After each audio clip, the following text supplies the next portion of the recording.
Hey everybody, we are going to do day 44 of the Christian Standard Bible, and we'll be starting out in Exodus 29, verse 26. Take the breast from the ram of Aaron's ordination and present it as a presentation offering before the Lord. It is to be your portion. Consecrate for Aaron and his sons the breast of the presentation offering that is presented and the thigh of the contribution that is lifted up from the ram of ordination. This will belong to Aaron and his sons as a regular portion from the Israelites, for it is a contribution. It will be the Israelites' contribution from their fellowship sacrifices, their contribution to the Lord. The holy garments that belong to Aaron are to belong to his sons after him, so that they can be anointed and ordained in them.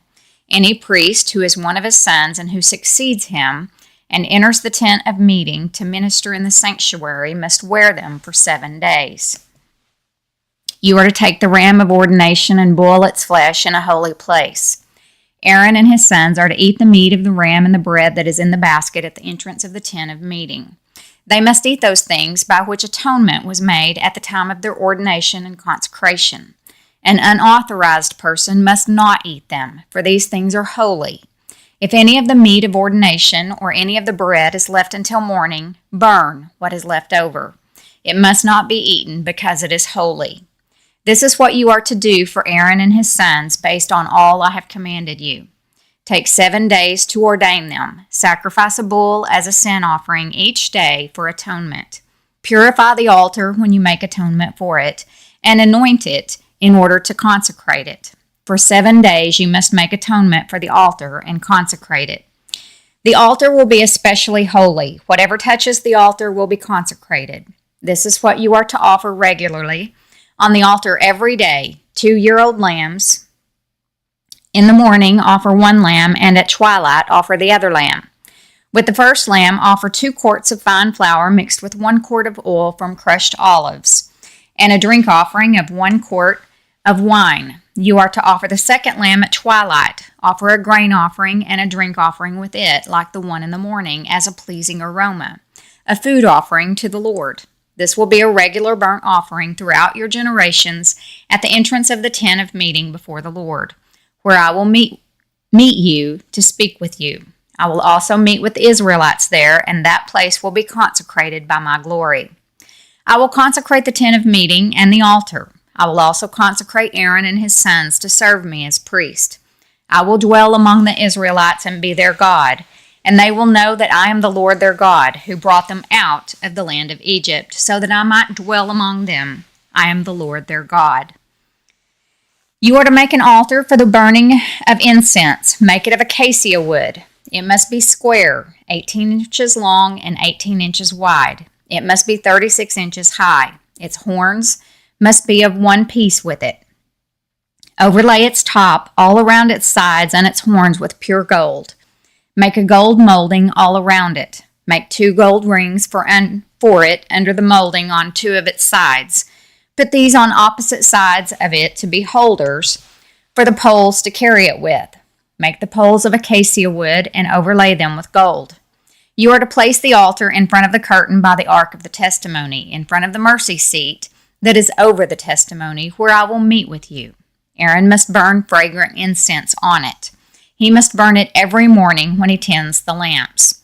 When Aaron sets up the lamps at twilight, he must burn incense. There is to be an incense offering before the Lord throughout your generations. You must not offer unauthorized incense on it, or a burnt or grain offering. You are not to pour a drink offering on it. Once a year, Aaron is to perform the atonement ceremony for the altar. Throughout your generations, he is to perform the atonement ceremony for it once a year, with the blood of the sin offering for atonement on the horns. The altar is especially holy to the Lord. The Lord spoke to Moses, "When you take a census of the Israelites to register them, each of the men must pay a ransom for his life to the Lord as they are registered. Then no plague will come on them as they are registered. Everyone who is registered must pay half a shekel according to the sanctuary shekel, 20 gerahs to the shekel. This half shekel is a contribution to the Lord. Each man who is registered 20 years old or more must give this contribution to the Lord. The wealthy may not give more, and the poor may not give less than half a shekel when giving the contribution to the Lord to atone for your lives. Take the atonement price from the Israelites and use it for the service of the tent of meeting. It will serve as a reminder for the Israelites before the Lord to atone for your lives. The Lord spoke to Moses, "Make a bronze basin for washing and a bronze stand for it. Set it between the tent of meeting and the altar and put water in it. Aaron and his sons must wash their hands and feet from the basin whenever they enter the tent of meeting or approach the altar to minister by burning a food offering to the Lord. They must wash with water so that they will not die. They must wash their hands and feet so that they will not die. This is to be a permanent statute for them, for Aaron and his descendants throughout their generations." The Lord spoke to Moses, "Take for yourself the finest spices, 12.5 pounds of liquid myrrh, half as much, 6.25 pounds of fragrant cinnamon, 6.25 pounds of fragrant cane, 12.5 pounds of cassia, by the sanctuary shekel, and a gallon of olive oil. Prepare from these a holy anointing oil, a scented blend, the work of a perfumer. It will be holy anointing oil. With it you are to anoint the tent of meeting, the ark of the testimony, the table with all its utensils, the lampstand with its utensils, the altar of incense, the altar of burnt offering with all its utensils, and the basin with its stand. Consecrate them, and they will be especially holy. Whatever touches them will be consecrated. Anoint Aaron and his sons and consecrate them to serve me as priest. Tell the Israelites, this will be my holy anointing oil throughout your generations. It must not be used for ordinary anointing on a person's body, and you must not make anything like it using its formula. It is holy, and it must be holy to you. Anyone who blends something like it or puts some of it on an unauthorized person must be cut off from his people." The Lord said to Moses, "Make fragrant spices, stacte, onycha, and galbanum. The spices and pure frankincense are to be in equal measures. Prepare expertly blended incense from these. It is to be seasoned with salt, pure and holy. Grind some of it into a fine powder, and put some in front of the testimony in the tent of meeting, where I will meet with you. It must be especially holy to you. As for the incense you are making, you must not make any for yourselves using its formula. It is to be regarded by you as holy, belonging to the Lord. Anyone who makes something like it to smell its fragrance must be cut off from his people." Psalm 22, 1-5. For the choir director, according to the deer of the dawn, a psalm of David. My God, why have you abandoned me? Why are you so far from my deliverance and from my words of groaning? My God, I cry by day, but you do not answer. By night, yet I have no rest. But you are holy, enthroned on the praises of Israel. Our ancestors trusted in you. They trusted, and you rescued them. They cried to you and were set free. They trusted in you and were not disgraced. Proverbs chapter 5, verses 3-6. Though the lips of the forbidden woman drip honey and her words are smoother than oil, in the end she's as bitter as wormwood and as sharp as a double-edged sword. Her feet go down to death. Her steps head straight for Sheol.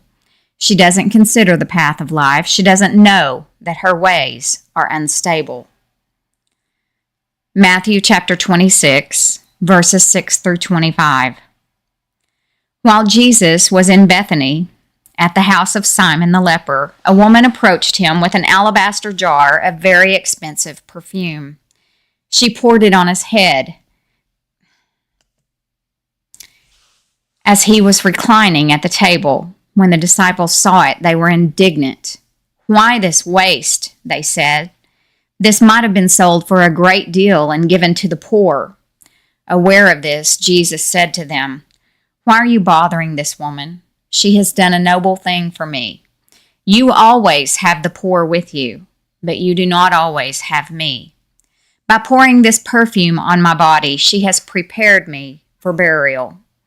Truly, I tell you, wherever this gospel is proclaimed in the whole world, what she has done will also be told in memory of her." Then one of the 12, the man called Judas Iscariot, went to the chief priest and said, "What are you willing to give me if I hand him over to you?" So they weighed out 30 pieces of silver for him, and from that time he started looking for a good opportunity to betray him. On the first day of unleavened bread, the disciples came to Jesus and asked, "Where do you want us to make preparations for you to eat the Passover?" "Go into the city to a certain man," he said, "and tell him, 'The teacher says, my time is near. I am celebrating the Passover at your place with my disciples.'" So the disciples